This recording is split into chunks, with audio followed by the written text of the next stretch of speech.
Minifigures. Everybody loves himself some minifigures. Minifigures. Okay, I'm done. I'm sorry. Crazy Dog has feelings too, you know. Anyways, as you can hopefully tell from the title of the video, today we're going to be looking at 5 LEGO Star Wars minifigures that had the most dramatic makeovers, changes, whatever you want to call it, between iterations. Specifically, positive dramatic changes. If the LEGO group implemented a very drastic design change and it was for the worse, then it's not counting. It doesn't count on this list. Now, when I say between iterations of figures, I mean from one version of a figure to the very next version of that figure. Because, like, for example, while 3PO has definitely changed quite dramatically since his inception into LEGO Star Wars, it wasn't just one 3PO to the next. You know, there were plenty of 3PO designs between these two, so that doesn't count. It was more of an evolution as opposed to a sudden boom, wow, that's different. Also, I'm not counting any changes that relate to skin tone because there's just way too many of those and they were all fairly dramatic, so we're just going to ignore those ones flat out. To start off this list here, we've got the Phase 2 Clone Trooper design, where in 2010 they were still using this design, and 2013 they introduced the helmet design that we all know and love today, aside from the holes. Now, you can say whatever you want about how this helmet design, first introduced in 2005 and lasting through 2010, was super nostalgic to your childhood or whatever. It gives you good memories. It reminds you of LEGO Star Wars: A Complete Saga. But pretty objectively speaking, I think you have to say, yeah, this helmet design kind of sucks in comparison to what they introduced in 2013. That helmet mold upgrade is easily one of the best design choices that the LEGO group has ever made across their entire history, because this just looks so much better than this. Another one of the most dramatic minifigure upgrades was the 2013 Chewbacca to the 2014 Chewbacca. These things are like universes apart in terms of aesthetic. And while I can get why the 2014 Chewbacca might look a little bit weird at times, I think that ultimately it was such a upgrade over the Chewbacca mold that they had been using throughout their entire history. You know, I mean, they didn't really have any printing except for the sash, which was just a little strip of silver, and the nose too, I guess.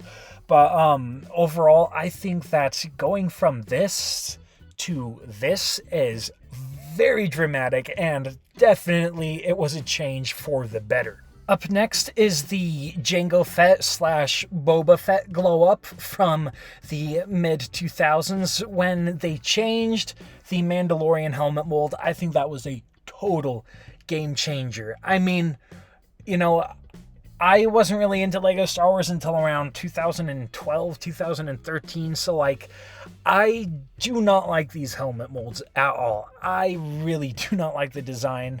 I don't like the fact that the jetpack is attached to the helmet. Like, I get it, it's very nostalgic, and I did grow up on LEGO Star Wars: The Complete Saga, so it is nostalgic for that reason at the very least. But ultimately, I think that the change to the Mandalorian helmet mold was just such a good thing, and it was very dramatic, very, very dramatic. And even the armor printing that they have on the torsos between these versions, that's also pretty dramatic in and of itself, but especially just that helmet and the jetpack, I think that was such a good change that they made. Now, coming in at number 2 is the Sebulba minifigure that you saw earlier in the video. I mean, this could not be more drastic. These two figures are universes apart. This one is a fantastic figure. Phenomenal printing, great mold, all around just really aesthetically pleasing. Meanwhile, this reminds me of the Krabby Mondays Krabby Patties from SpongeBob.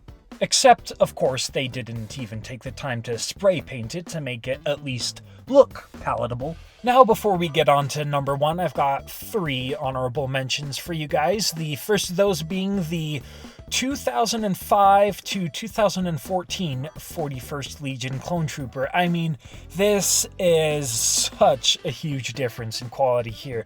I know a lot of you love the 2005 one, but I mean, you have to admit the 2014 one is just in a league of its own. Next up is when we went from this 2013 Scout Trooper to this 2019 Scout Trooper, which I think that the 2019 one is pretty widely hailed as one of the best Trooper minifigures across the entirety of the LEGO Star Wars community, and for good reason.